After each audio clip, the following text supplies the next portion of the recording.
concretando temas. ¿En qué nos quedamos la última vez, muchachos? Buenos días. Ya vimos cómo se van construyendo esto que creemos que son constructos, ¿verdad? Estos constructos que nos van a dar esta condición sobre los aspectos del rasgo, ¿cierto?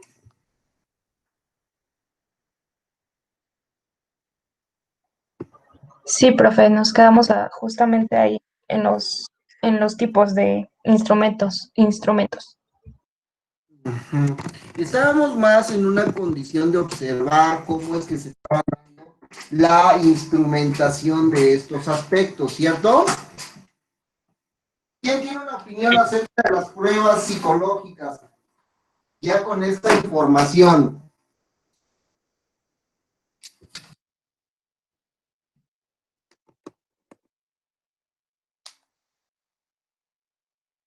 ¿Cómo dijo, profe?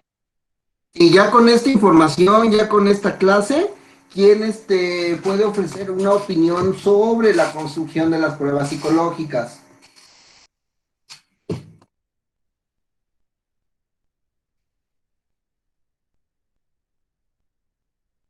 Pues yo creo, profe, que la mayoría de las pruebas, las que ya están pues estandarizadas, las primeras que fueron las primeras que estábamos viendo en la última clase, que la mayoría pues son de inteligencia y de personalidad, pues al final siento que a lo mejor por el tiempo que ya llevan, tal vez pueda, no sé, yo siento que a lo mejor pueda haber alguna actualización, porque al final pues la psicopatología siempre va cambiando, el ser humano siempre está en constante cambio. Entonces yo siento que no nos podemos quedar a lo mejor con una prueba que ya lleva, sí estandarizada, pero tanto tiempo. O sea, al final a lo mejor los seres humanos, por parte de la evolución, no somos los mismos que éramos hace una década. O sea, no puede ser posible. O sea, al final hay cambios contextuales, ambientales, conductuales, psicológicos. Entonces siento que las pruebas tienen que irse adaptando y cambiando con base a pues a la situación que se presenta el ser humano. Yo creo eso. Ok, se la creo, compañera Vianey, siempre y cuando me comente en función del rasgo, el rasgo que nos da un constructo. Recapitulemos un poco el contenido que habíamos platicado en la primera ocasión. Las pruebas nacen por una necesidad de selección. Esta necesidad de selección va por ahí de la intención de poder poner un lugar a cada una de las personas. Estas personas, a su vez, van confiando en el instrumento, pero alguien es el que diseña ese instrumento para que la persona compita contra la prueba. No necesariamente la prueba sea la competencia. ¿Me explico? La prueba va a ser una relación extraña estadística de sumas, unos y ceros, que nos van a permitir a partir de un estudio de medias con estadísticos muy específicos que nos regala Pearson y Sperman, la capacidad de poder interpretar esa segmento de la realidad y cómo ese segmento de la realidad se construye, se constituye, se relaciona en un constructo. Ese constructo es el que medimos, no necesariamente el efecto. Lo habíamos dicho, los aspectos intrapsíquicos de la humanidad están muy dentro de nosotros y podemos observarlos, podemos cuantificarlos, pero lo que vemos no es la condición intrapsíquica, es el constructo estadístico. De ahí que, si nosotros queremos comparar una condición de vida, hay que procurar observar que vamos a contrastar un humano contra un elemento construido. Y esa construcción va a tener dificultades a largo plazo si es que no se actualiza. ¿Cómo podríamos actualizar esa condición? Porque se entiende que estamos con algo contrastando con otro. O sea, el objeto de conocimiento va a tener una prueba, con la prueba psicológica, para medirse contra la prueba. No, la herramienta de evaluación va a tener un abordaje al sujeto de estudio. Esta esta prueba sí es independiente al sujeto cuando hablamos de pruebas de laboratorio, cuando hablamos de tomografías, como hablamos de resonancias, pero no al revés, mientras que la prueba psicológica sí es en ese sentido. ¿Se entiende? Alguien que me lo pueda parafrasear.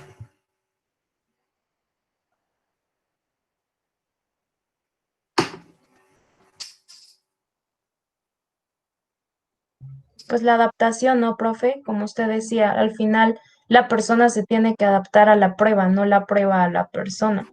La persona no se adapta, se prueba, se contraría, se ejercita, se violenta contra una prueba. Pero la prueba es una construcción de lo que nosotros como psicólogos hacemos. A ver, que alguien más participe además de Vianey, por favor. ¿Quién más lo entiende? ¿Cómo lo entiendes, Brenda? ¿Cómo lo entiendes, Esteban?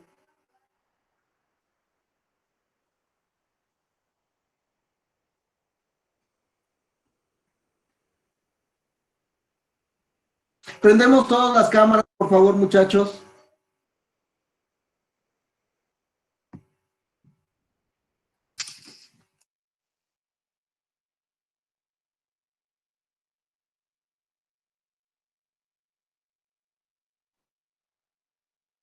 Vale.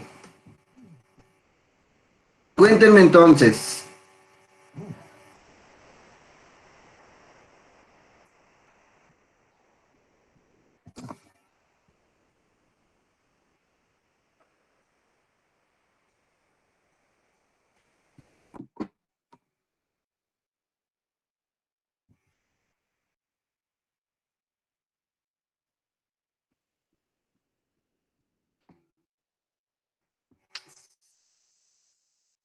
Retomemos un poco esta parte. Objetividad. Van a ser entonces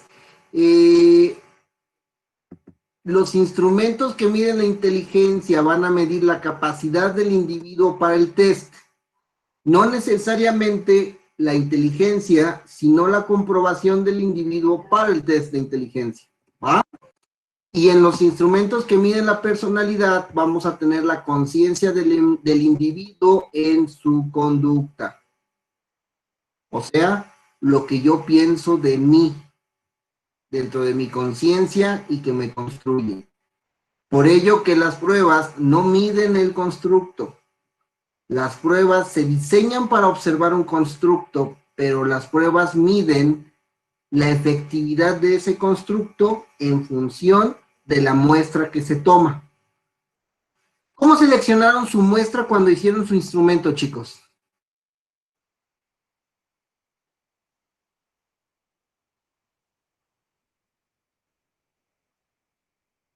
¿Se me escucha bien? Sí, La profe. conexión de internet no es la que regularmente uso. Sí, profe, sí se escucha bien. Pues, por ejemplo, en el caso de nosotras, que soy yo, Paula y Diana, elegimos lo que es, nos dirigimos solo a un sector de población que solo fue como mujeres. Y luego de ahí lo dividimos a rangos de edad. Solo nos enfocamos como a rangos de 24 a 25 años de edad. Ok. Uh, Cuando hablamos de estadísticos, vamos a tener que hacer una diferenciación entre estadísticos paramétricos y no paramétricos. ¿Se lo explicaron en la clase anterior? Vale, estadísticos paramétricos van a ser esos estadísticos que son significativos y que pasan la prueba de estadística en la selección de muestras.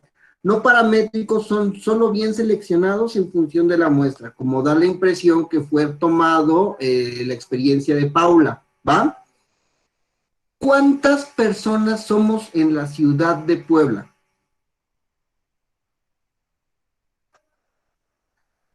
Hablemos un poquito de población. ¿Por qué? Porque esa población nos va a permitir observar la realidad y la complejidad de estas pruebas que van a estar sujetas a las tasas de los baremos que van a estar publicándose en todas las pruebas.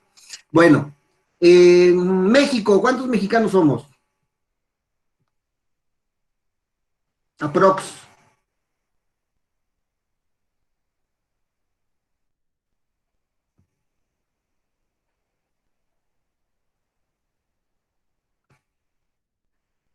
como 100 millones, profe. 127 millones. Muy bien, Luis Alberto, 127. Con 120 millones nos queda bien, pero 127 millones y tantos mil mexicanos. De la cual, más o menos, ¿qué porcentaje son hombres? ¿Qué porcentaje son mujeres?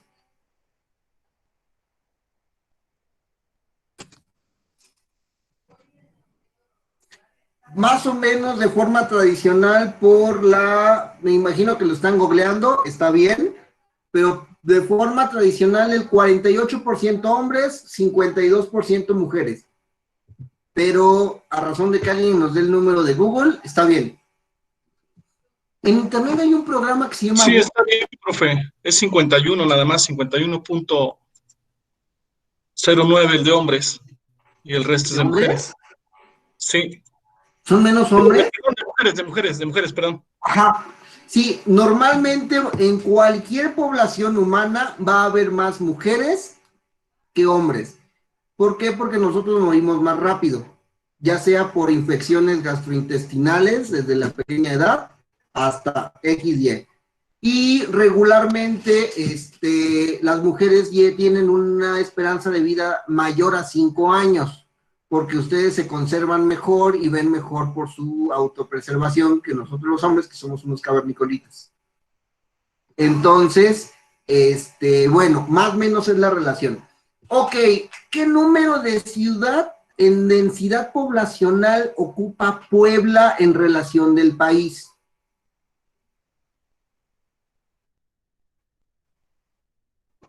Muy bien, somos la quinta ciudad y más o menos la urbe, porque pues bueno, limitaciones, autores, estamos por ahí de los casi 6 millones de población. ¿Cierto o falso? Todos al Batigoogle.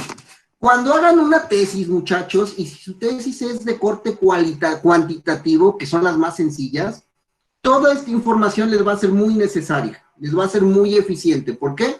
Porque de esa manera van a ir limitando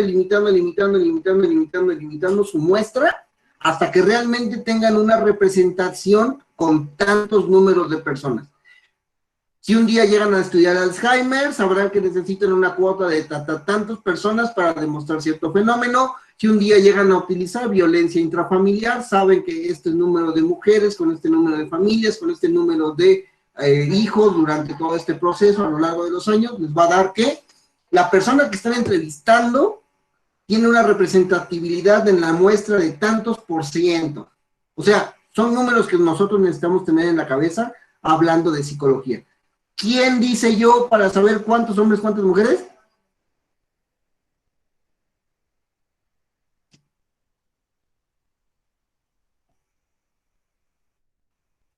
¿En dónde? ¿En Puebla? En Puebla, seguimos en Puebla.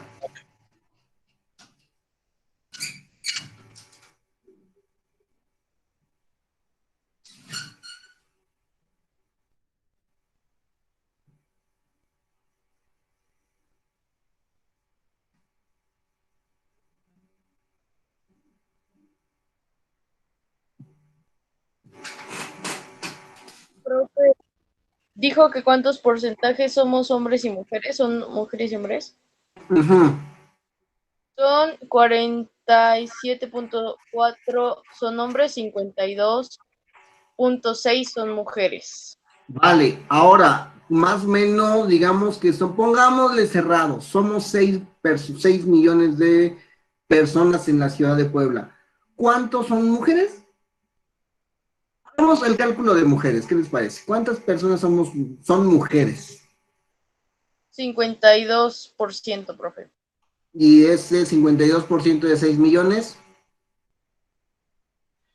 Como 3.200.000.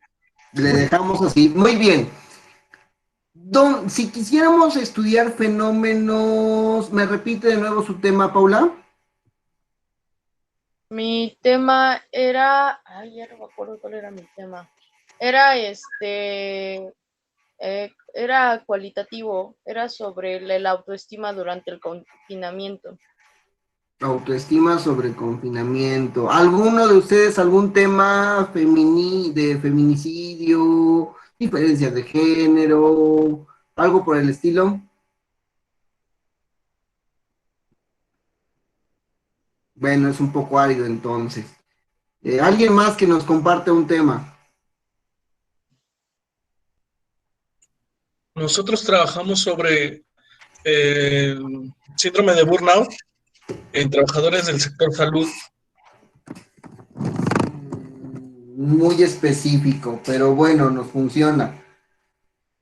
Si quisiéramos saber cuántas personas tuviéramos que entrevistar de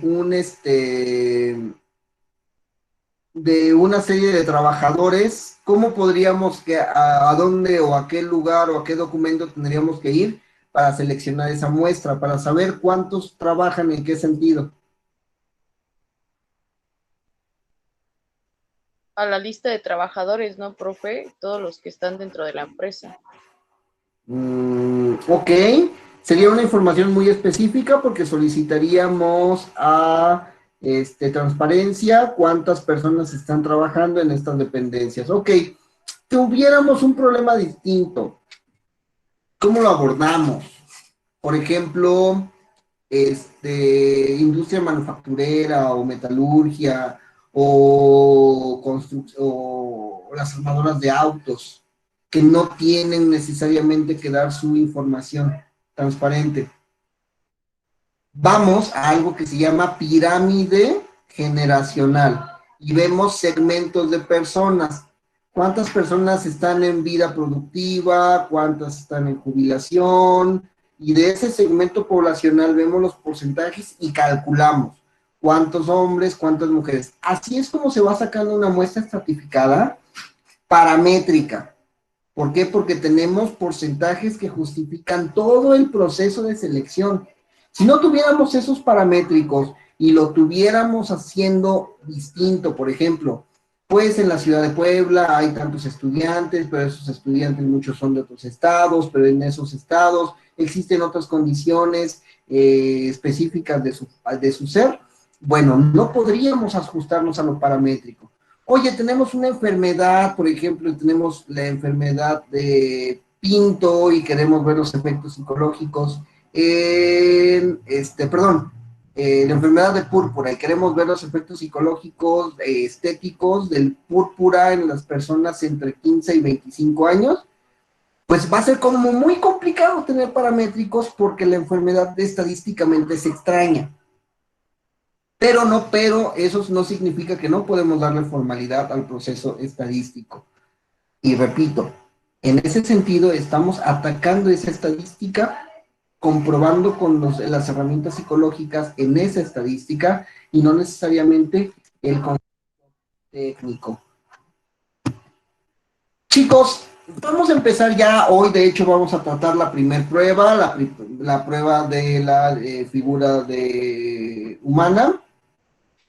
Pero sí me gustaría que pudieran apuntar, es el trabajo que van a tener que realizar cada vez que nos toque abrir una prueba, cada vez que nos toque hacer todo una nueva, o observar una nueva intervención, ¿sale? Me gustaría que fuéramos checando en este momento previo para saber qué tenemos que abordar. Si se dan cuenta, el cronograma va como mucho a pruebas, ¿no? Y ya ahorita con estas clases de introducción, ya tenemos pues un brevario de lo que esperar y no esperar, qué vamos a observar y qué no vamos a observar, pero que pudiéramos checar qué datos deben de tener muy claros ustedes cada vez que empecemos la aplicación de un instrumento. Primero, nombre completo de la prueba. ¿Quién me dice el nombre completo de la escala WISE?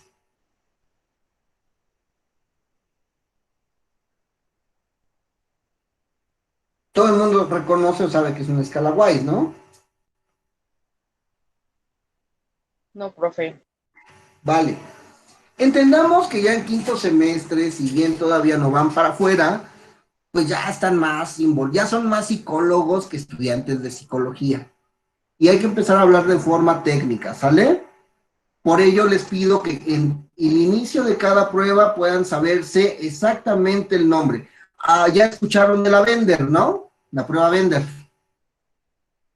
El nombre completo de la prueba Bender, ¿cuál sería? Tiene un nombre, test gestáltico visomotor de Lauretta Bender. y nada más luego le decimos que es vender y así como de, ¡ay! Cuando el nombre, pues bueno, son técnicas que nos van a ayudar. Autor, ¿quién la diseña? ¿Quién la escribe? ¿Quién la estructura? ¿Vale? Es muy importante porque de la persona que lo haga sabemos la escuela de pensamiento en donde venga.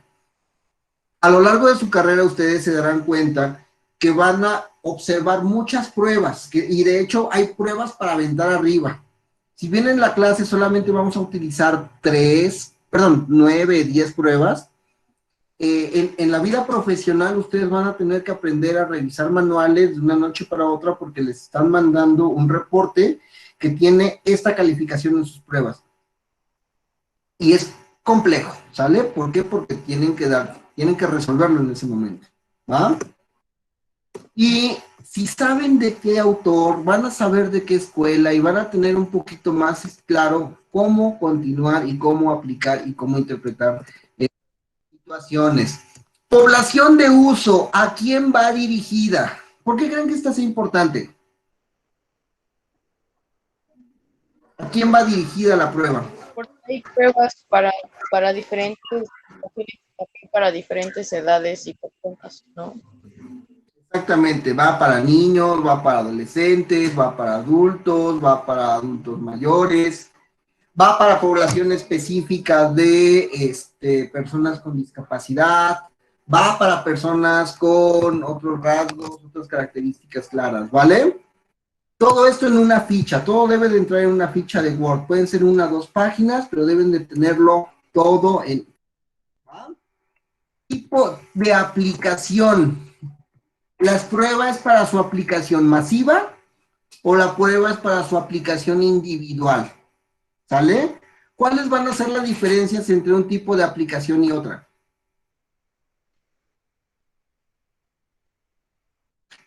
Parte de la confiabilidad y de la validez que podamos darle a la consigna, ¿va?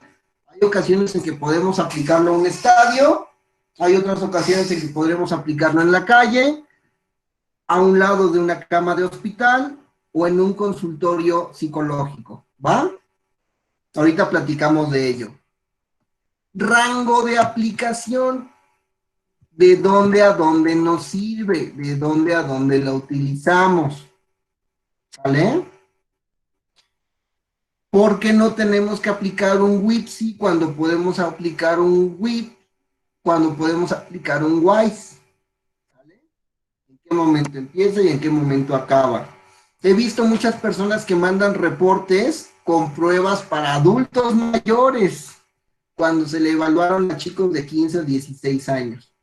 La construcción es completamente diferente. Retomando el punto anterior, ¿por qué no son adecuados esos resultados, compañera Brenda Vallejo? ¿Puede repetir la pregunta, profesor, por favor? Es que está Entendiendo cortando mucho. entendiendo la plática anterior, ¿por qué no es adecuado aplicar una prueba que se construye para un adulto mayor en un adolescente de 17 años? Porque los rangos que vengan dentro de la prueba no van a ser los mismos, tanto para un adolescente, o sea, porque para el adolescente se puede evaluar, no sé, a lo mejor se está evaluando autoestima y pues para el adulto los tipos de rangos son diferentes. Los tipos de rango, los tipos de pregunta, y Ujú. recordemos, la prueba se utiliza para contrastar a la persona, no para contrastar a la prueba, ¿vale?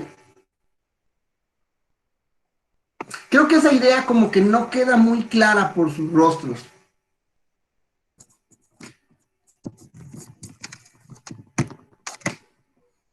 La prueba psicológica cuando se diseña y se prueba estadísticamente con una población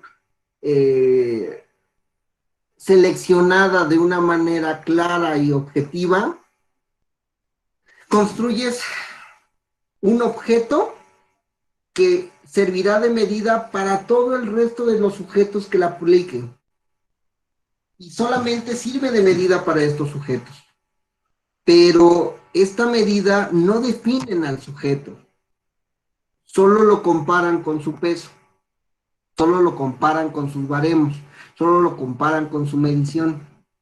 Por ello que una escala Wechsler que mide CI no nos va a decir un verdadero rango de inteligencia, solo en función de qué momento de la inteligencia tú te encuentras en esa prueba o en ese segmento. Si tuviéramos que formarnos del más alto al más pequeño, el CI no sería el más alto ni sería el más pequeño. El CI sería esa población total y lo único que hace la prueba es ver en qué lado te toca estar. ¿Sale? Sigamos un poquito más adelante con eso. Duración. ¿Por qué es importante la duración?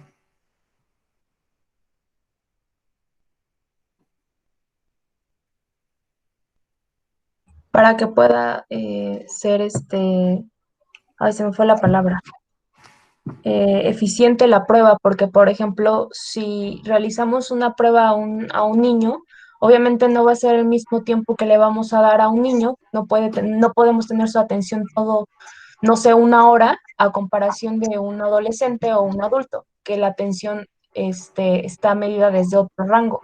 Entonces, es dependiendo la edad la que podemos mantener la atención con la persona a la que le vamos a realizar la prueba, o si está enfermo, o cualquiera de las situaciones que puedan influir al momento de la aplicación de la prueba.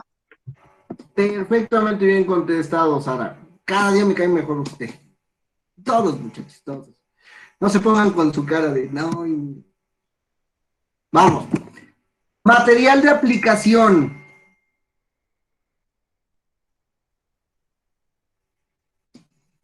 Todas las pruebas van a necesitar cierto material, ¿sale? Desde lápices, número 2, sacapuntas, gomas, tijeras, reglas, ejecutables. Los guays son los mejores para poder como poner figuras móviles porque se van necesitando. Bien importante que ustedes sepan qué van a necesitar, ¿por qué? Porque les van a les va a llamar el juez para que vayan al penal en Puebla a evaluar comportamiento sociopático que tiene un masculino de 41 años de edad que acaba de matar a su pareja. Llegan a pie de cama con el muchacho esposado y les hace falta sus lápices. Y como es un área de alta peligrosidad, pues no tienen lápices. ¿Y qué creen? Pues ya nos aplicó la prueba y ahí tendríamos un gran problema porque pues debemos de estar aplicados con el material que necesitaremos. ¿Sale? Estandarizaciones o baremos. ¿A qué se refiere esa palabrita? Lo he estado usando en las últimas 2 clases, pero no sé si ustedes lo entiendan.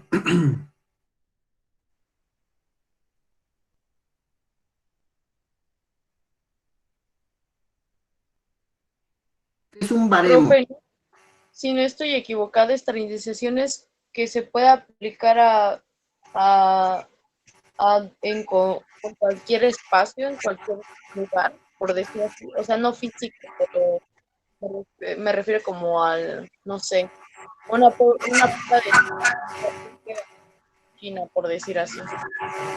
Ok, exactamente. Es el conjunto de números estadísticos que nos van a permitir la estandarización.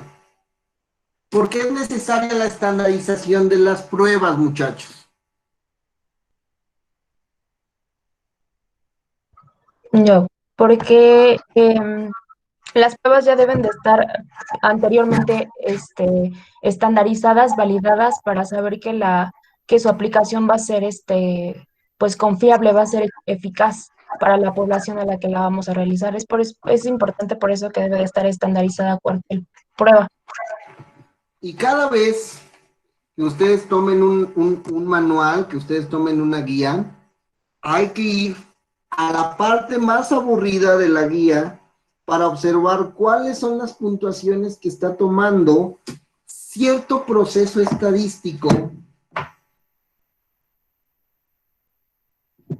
que nos irá dando los aspectos de validez de constructo durante todo el proceso, ¿sale?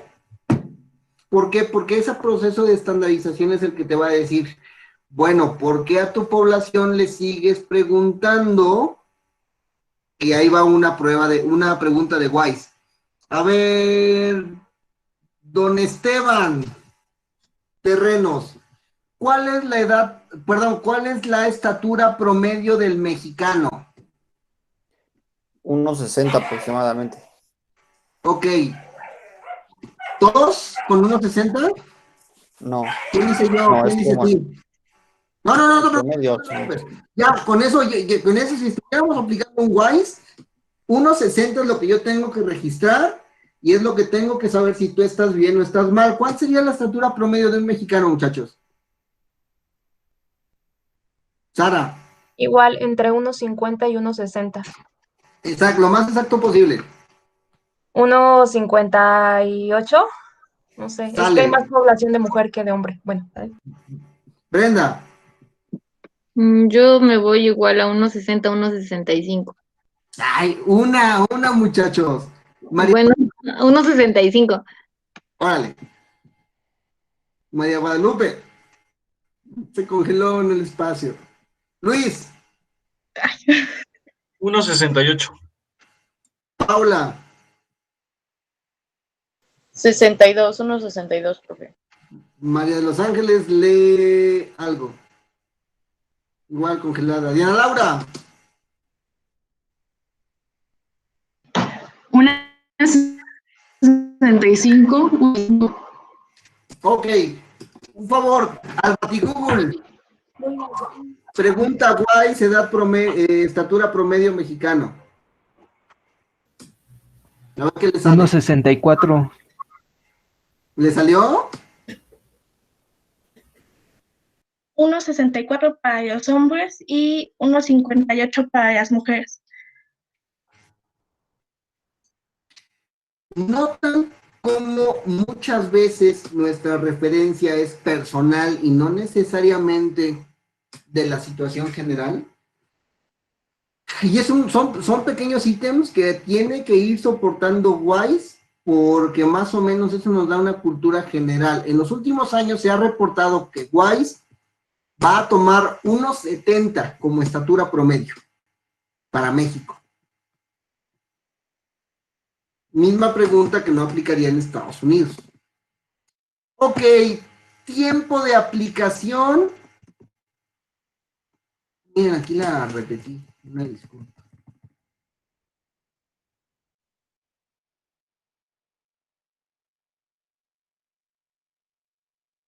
Procedencia de la prueba, ¿sale? ¿De dónde viene? ¿De qué universidad? ¿Quién la está produciendo? ¿Cómo se está realizando? ¿Por qué? Porque a veces tenemos muchos problemas cuando confiamos en un instrumento y después nos damos cuenta que fue hecho por el hijo del vecino de la Universidad Complutense de Timbuktu. Entonces, aguas. ¿Cuál sería la descripción de la prueba? ¿Cómo en una ficha van a poner cuál es la descripción de la prueba específico? ¿Va? ¿Qué hace, qué no hace, cómo está, qué va a medir, qué lo va a realizar? ¿Cuál sería su confiabilidad, test, retest y su validez? Vamos a tardarnos un poquito en este concepto. ¿Qué es una confiabilidad, test, retest?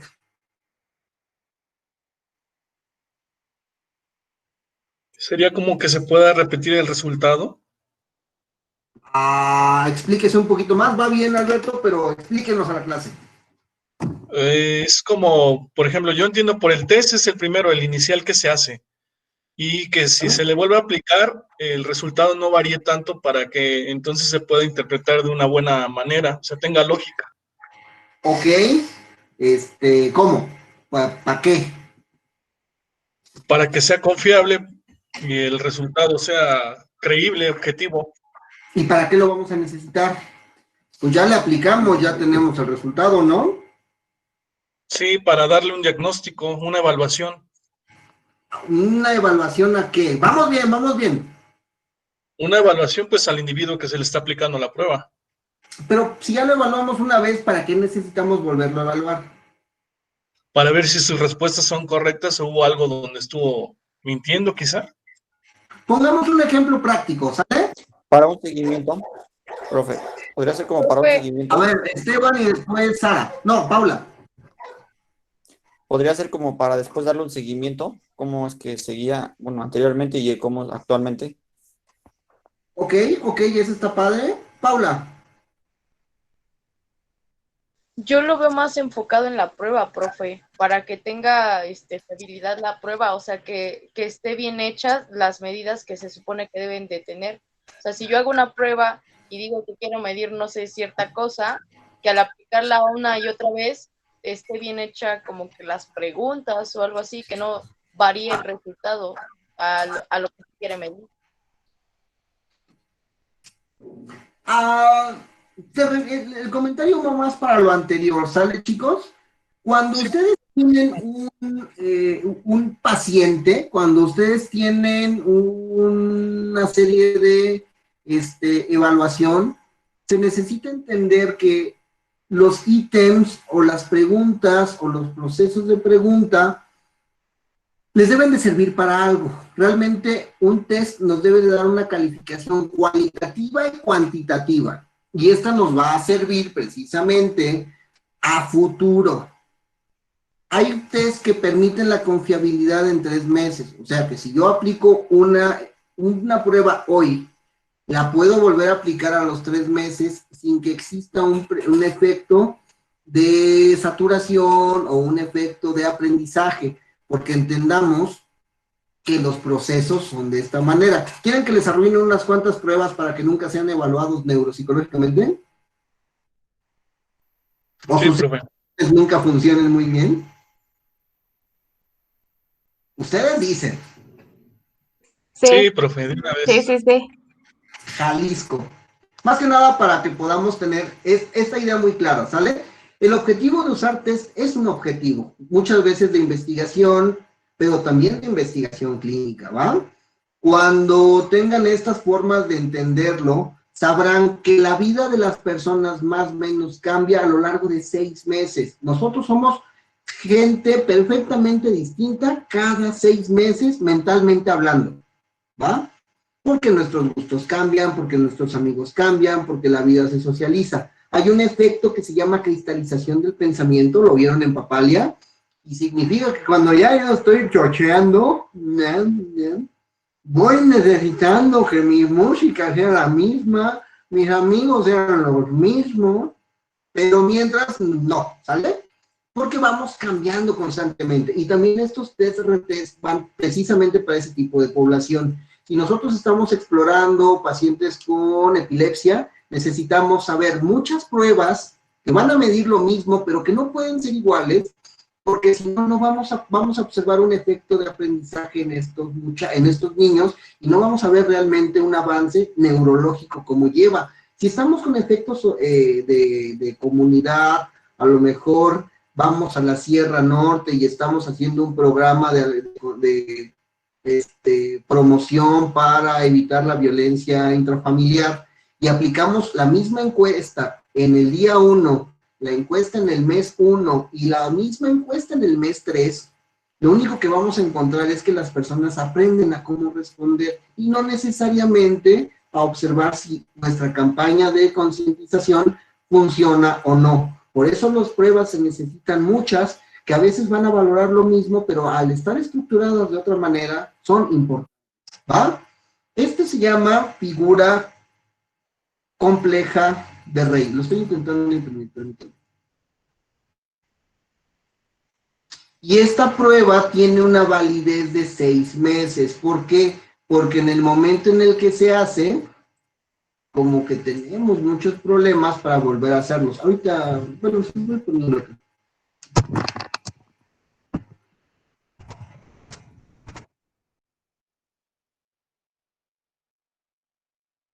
Quiero imprimir todo y...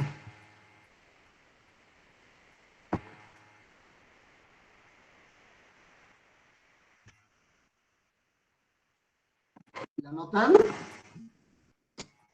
Llamero se proyecta, llamero.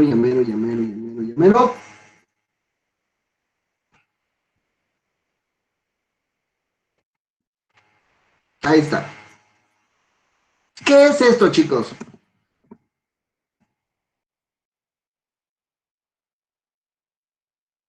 Los escucho. Me hace como un plano de una casa, profe. Ok. ¿Alguien más?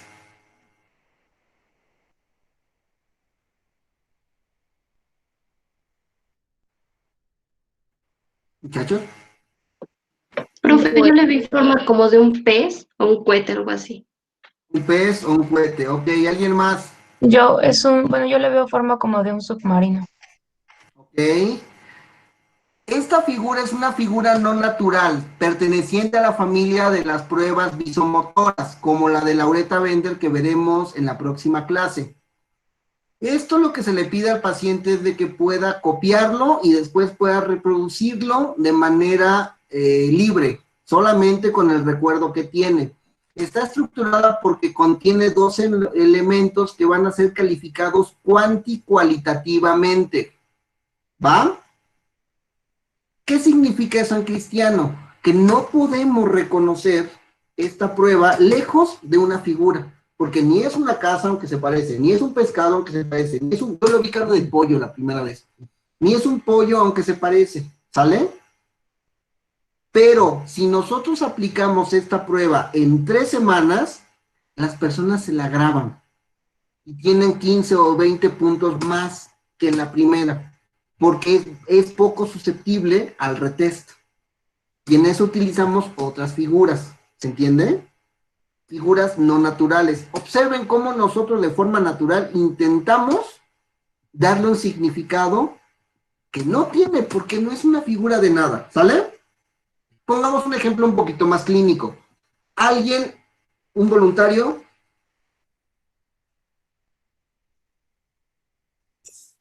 Yo, Sara tiene profe. cara de que quiere ayudar. va a Paus. Y después lo aplicamos con Brenda. Paula, observa mi movimiento y lo tienes que repetir después, ¿vale?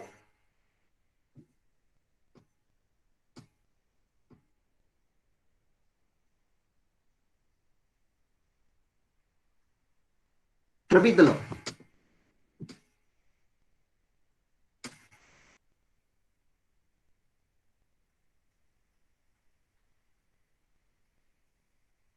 Ok. ¿Cómo lo hizo clase? Mal. Empezó mal y la última igual mal, pero eran los mismos movimientos. No es cierto, Pavos, tú lo haces todo bien, que nunca te digan que haces nada mal las cosas. Ok, vayamos al siguiente momento, ¿sale, Pau? Ahora vamos a hacerlo así, más rápido. Puño, filo, palma, puño, filo, palma, puño, filo, palma. Repite.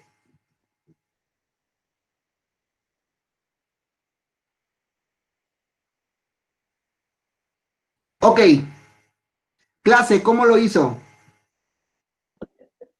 Ya bien. ¿Por qué?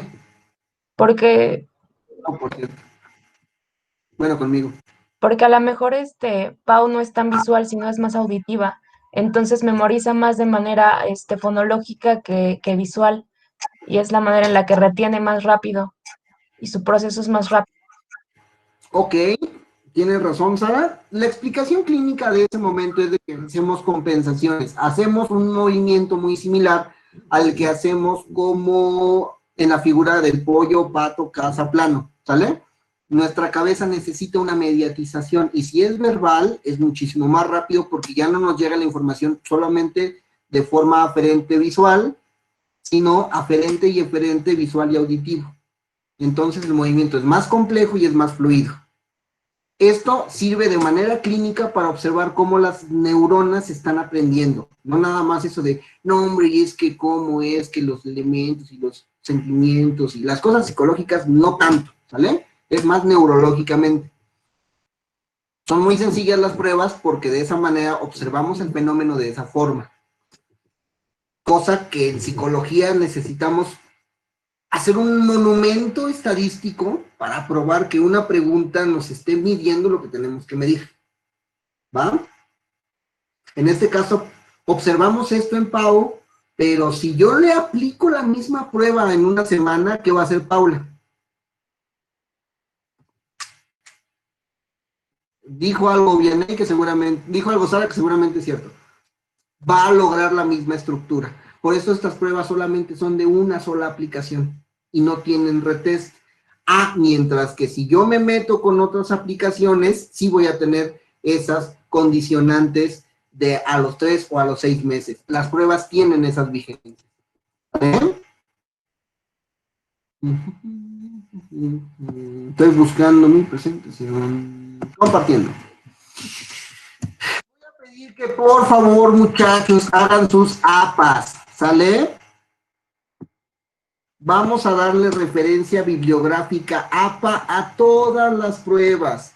¿Cómo sacan sus referencias? APA, portada, contraportada, impresión.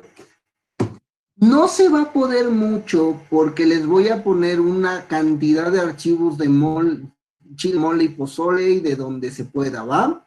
Intenten poner la referencia, ¿sabes qué? Archivo digital, extraído de tal fuente, día, año, como nos los pida nuestro manual de estilo, ¿va? Y nunca pierden estos cuadernillos. Cuando vengan, cuando estén empleándose y les pidan la referencia bibliográfica de la prueba, copian y pegan. Y les prometo que es lo más sencillo del mundo mundial. Háganlo hoy para nunca volverlo a hacer, ¿sale? Y en la parte de abajo le ponen nombre, grado y grupo, porque como hay que subirlo a Drive, me voy a marear y necesito que todo venga rotulado, ¿ok? Es una fichita de resumen muy pequeña que nos va a servir para la parte técnica del grupo, de estos grupos, ¿sale? Platiquemos un poquito sobre el escenario ideal para la aplicación. Vamos primero con la aplicación individual. ¿Cómo se imaginan ustedes que sería la mejor forma de aplicar pruebas de manera individual?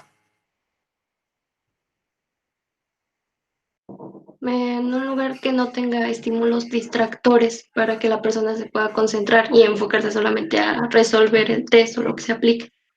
Ok, Brenda, igual, así como Guadalupe nos dice, sin distractores. Los puristas van a pedir que hasta se controle la temperatura. Si alguna vez ustedes van a una entrevista de control y confianza, que se haga por la Procuraduría Federal, ¡qué bárbaros! Ellos sí se toman todo esto muy a pecho. Meten a uno... ¿Alguien ha tomado una de esas? Vale.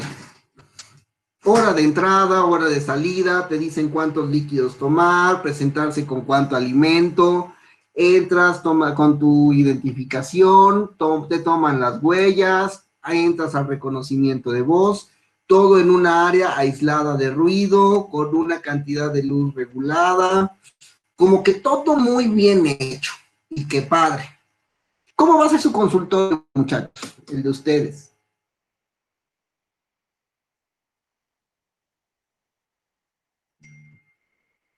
¿Cómo dijo, profe?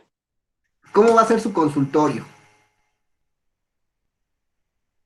La recepcionista les va a llegar, aquí el ballet les va a tomar el coche,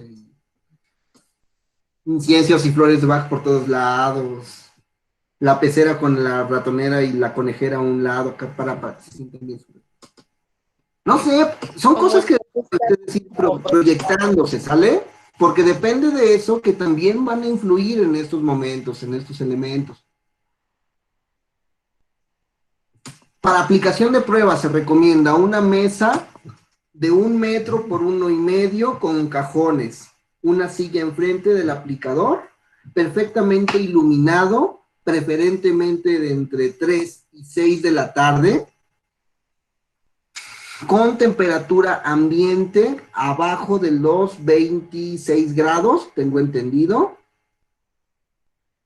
y todo el material debe de ser nuevo, desde las hojas hasta los lápices, ¿va? Luego hay gente que está metiéndole los lapiceros así todos roídos como estos, todos terribles. Entonces, igual deben de haber como muchas condiciones de control. ¿Por qué los dos cajones? ¿Por qué se piensan que los dos cajones deben de estar en la parte de abajo?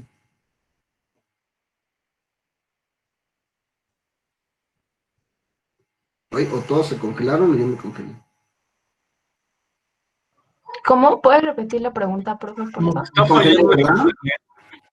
Ujú. Yo fui. ¿Por qué cajones en la parte de abajo? Por material extra, profe, a lo mejor. Exactamente.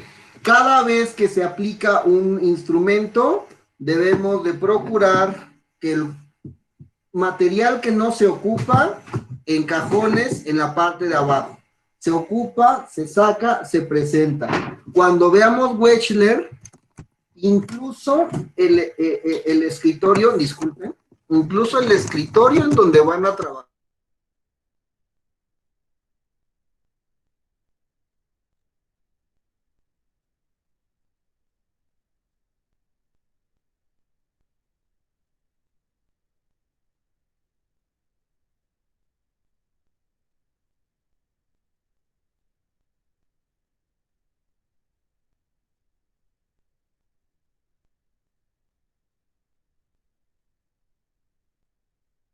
Perdón, suspendí la computadora. Dedos gordos, disculpe. Incluso la superficie a trabajar debe de ser lo más organizada y limpia posible. ¿Sale? Se saca, se pone, se presenta. Hay formas de presentar los trangrames, forma de presentar los rompecabezas, forma de presentar las fichas, y todo tiene un protocolo y un seguimiento. ¿Va? ¿Qué tiempo pueden trabajar por sesión? Convencimos a un cristiano. Este cristiano nos va a pagar 7,000 pesos por sacar el CI y problemas para cálculo matemático y problemas de español que he reportado el liceo inglés. Llegan con ustedes y ustedes van a tener que aplicarles las pruebas y darles el reporte. La paga no está mal. ¿Cuánto pueden trabajar por paciente? ¿Una hora? 50 minutos. 50 minutos, ajá. ¿Por qué? Porque después vamos a tener problema de Atención. saturación. Vamos a saturar mucho al paciente. Entonces el paciente, y vamos a tener problemas para sus ejecuciones. ¿Sale? Es algo que se debe de captar. Nosotros vamos a procurar que nuestros muchachos estén tranquilos, descansados y saquen el mejor rendimiento posible, sin alterar, darles las respuestas, pero también dándoles las mejores condiciones posibles. Vayamos a las mejores condiciones posibles grupales. ¿Cómo se imaginan las mejores situaciones grupales? No sé, profe, a lo mejor en las escuelas.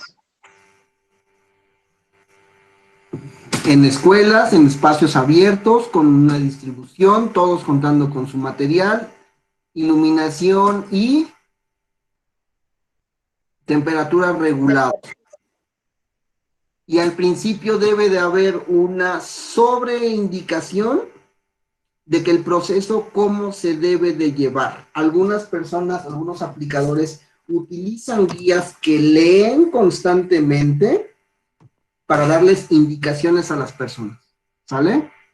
Una vez que quedan comprendidas estas indicaciones, incluso se plantea en un escritorio, en un pizarrón o en una proyección cómo se tiene que hacer, y se hacen ejercicios para que el proceso de calificación sea lo más exacto posible. La parte de rellenar las respuestas, ¿va? Todas las pruebas individuales pueden aplicarse de forma grupal, depende de lo que queramos medir, depende de lo que queramos ver, ¿sale? Hay unas que son muy claritas de un solo escritorio y hay otras que son aplicables a nivel grupal. Por ejemplo, dominós, ¿podríamos ocuparlo de forma grupal? Sí, sí podríamos. Dominós es un cuadernillo en donde se le van pasando y vamos buscando esta parte. En algún momento de su carrera les prometo que alguien de una preparatoria les va a decir, ven a ayudarnos a aplicar pruebas psicológicas a la escuela.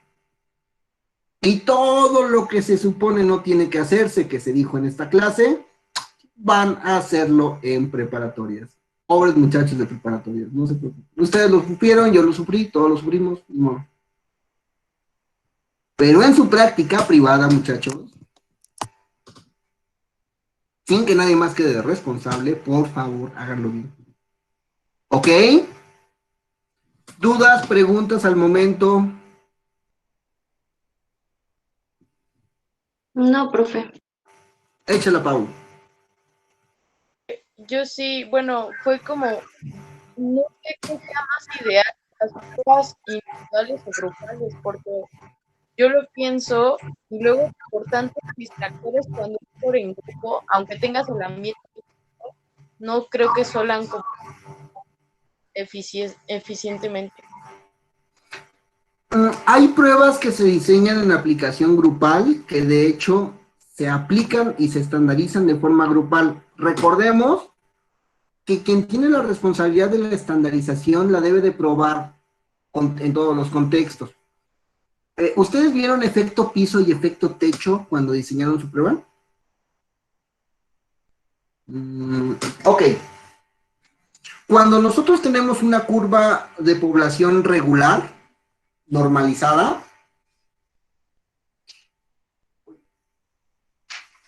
espérenme tantito.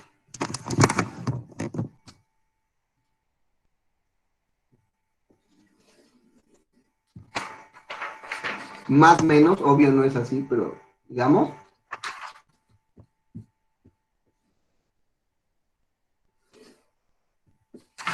En esta distribución vamos a procurar que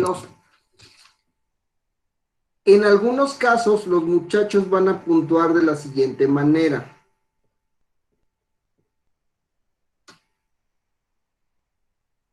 Cada una de las marcas es un elemento distinto. Va a haber personas que logren sacar 125 y hay otras personas que van a llegar a sacar 12. ¿Sale? En ese caso, para lograr que los estadísticos sean adecuados, las personas que diseñan las pruebas quitan el más alto y el más bajo. Porque si nosotros jugamos con la media, con el promedio que nos dan todos estos números, la distribución de la prueba en función de los cuartiles se pierde. Por eso, quitamos el más grande y el más pequeño, para quedarnos con números promedios de medias más adecuados. Dice Pau, oye, hacemos una aplicación en grande, entonces cuando pase el señor de los helados, pues el chamaco que no comió porque no siguió las instrucciones, se le va a antojar un helado de chocolate, así todo bien boli, rico, sabroso, y me va a olvidar cuál es la respuesta de la pregunta 4. Perfecto. Entonces el señor lo vamos a excluir estadísticamente. Pero eso es en la construcción del instrumento. Cuando ya llega el instrumento calientito, bonito, gordito, ya está incluido en los baremos. Si se hace bien, claro. Y eso ya es como aparte de lo... Cuando hagan su maestría en psicometría de la Universidad de San Luis, súper profesional, acá súper top, ya serán cosas que tendrán que preocuparse. Ahorita no nos preocupemos de eso. Solo de que se me antojó un boli. ¿Vale? Revisaron el material que está en la...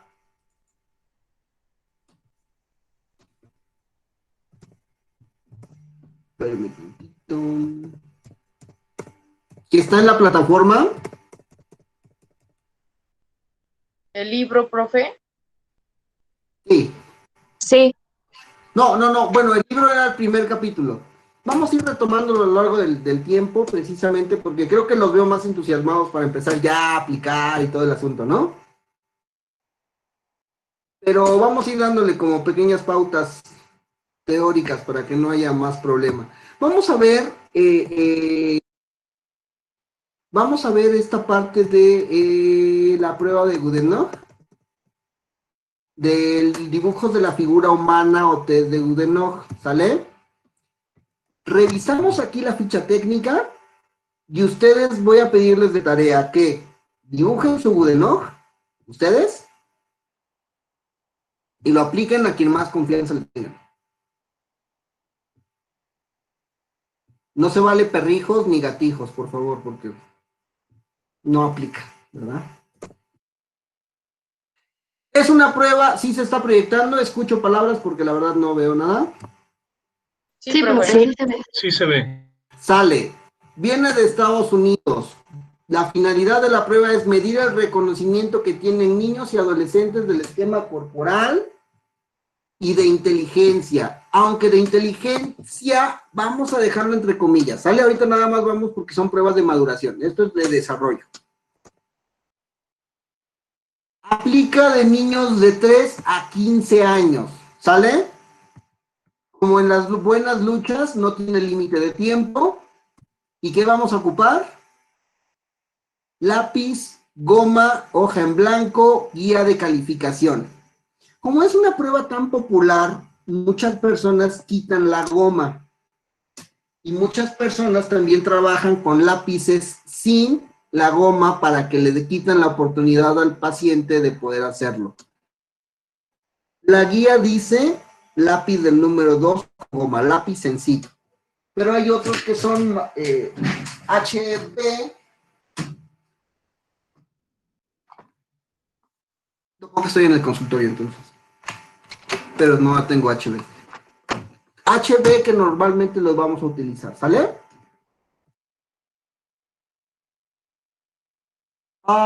El material de ejecución es un lápiz, borrador y hoja en blanco, y la estandarización fue con una muestra de 2.975 niños y niñas de Estados Unidos en 1960. Con esto nos tenemos resultados de la escala de puntos. Y fue una muestra representativa de población en 4 áreas geográficas del país. Se adaptó por Harris y es confiable en test-retest. Tiene una validez discriminativa efectiva de entre 5 y 12 años. Útil como prueba rompehielo para el fortalecimiento del rapport. Dentro de las limitaciones es que no puede utilizarse como elemento único de diagnóstico. Ya lo habíamos platicado en las clases pasadas. Ninguna prueba es un diagnóstico. Y es un mecanismo relativamente eficiente para la predicción de las puntuaciones. ¿Sale? O sea, en test de Goodenough sacó 70 puntos, significa que en el test de X va a sacar 10 y tantos, 15 tantos, 102 tantos, porque nos ayuda para esta escala de maduración. La prueba es sencillita, es un instrumento de detección aceptable para utilizarse como una medida no verbal del reconocimiento del esquema corporal y de inteligencia. ¿Por qué creen que son importantes las pruebas no verbales? ¿O a qué se refiere con no verbal? Porque más comunica el cuerpo, profe. Más comunica las acciones que lo que se dice. Sí, recuerden, vamos a tener mucho choro, muchísimo choro por parte de las personas que vamos a estar evaluando. El choro no es necesario, el choro aburre. Qué feo que se los diga un psicólogo, pero a veces lo que uno menos quiere de los pacientes es escuchar su choro. Ya sabemos que tienen el corazón roto, ya sabemos que tienen miedos, ya sabemos que tienen traumas, ya sabemos que papá y mamá no nos sentimos que nos quieren. Lo demás es choro, pero bueno, nos pagan por eso, ¿verdad? Entonces, las pruebas no verbales, es una bromita, chicos, es para que se les quite lo aburrido de las clases. Muchas veces, estas pruebas no verbales, así como los ejercicios que estuvimos diciendo, nos van a permitir observar de una manera más clara el fenómeno, porque le quitamos esta gran habilidad superior, psicológica superior, que es el lenguaje. ¿Qué vamos a hacer, muchachos? Lo vamos a dejar aquí, esto lo seguimos trabajando, pero me gustaría que lo pudieran ustedes hacer en casa. Tomamos una hoja de papel y van a dibujar a una persona de su mismo sexo. Deben de dibujarlo de manera completa. Después tomamos otra hoja de papel, ¿sale? Y dibujamos una del sexo opuesto. Y después de eso, tomamos otra hoja de papel.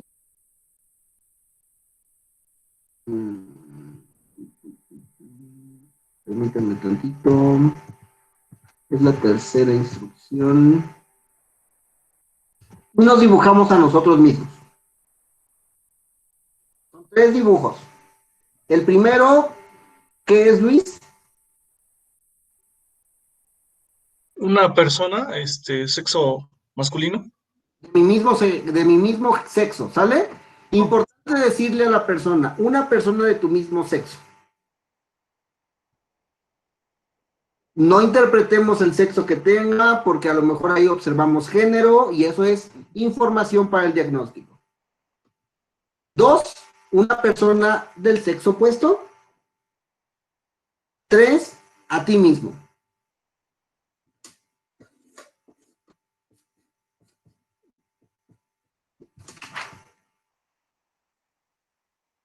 ¿Sale?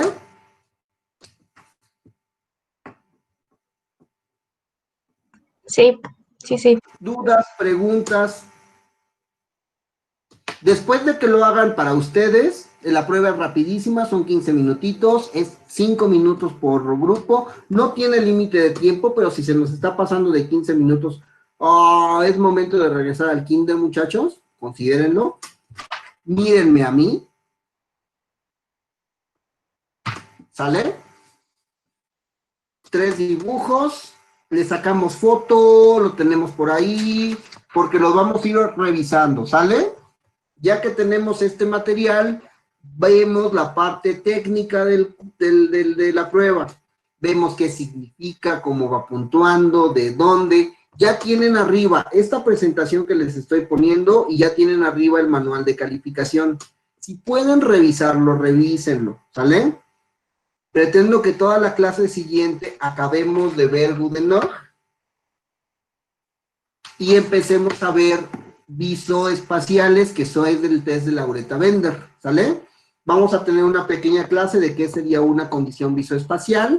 Vemos cómo seguimos observando esto. ¿Por qué? Porque esto nos va a dar rasgos madurativos, significando que vamos a poder observar cómo en el paciente, cómo en la persona está saliendo la estructuración del esquema corporal. ¿Ok? Terminamos la clase, la grabación de la clase, me quedo con ustedes en chat.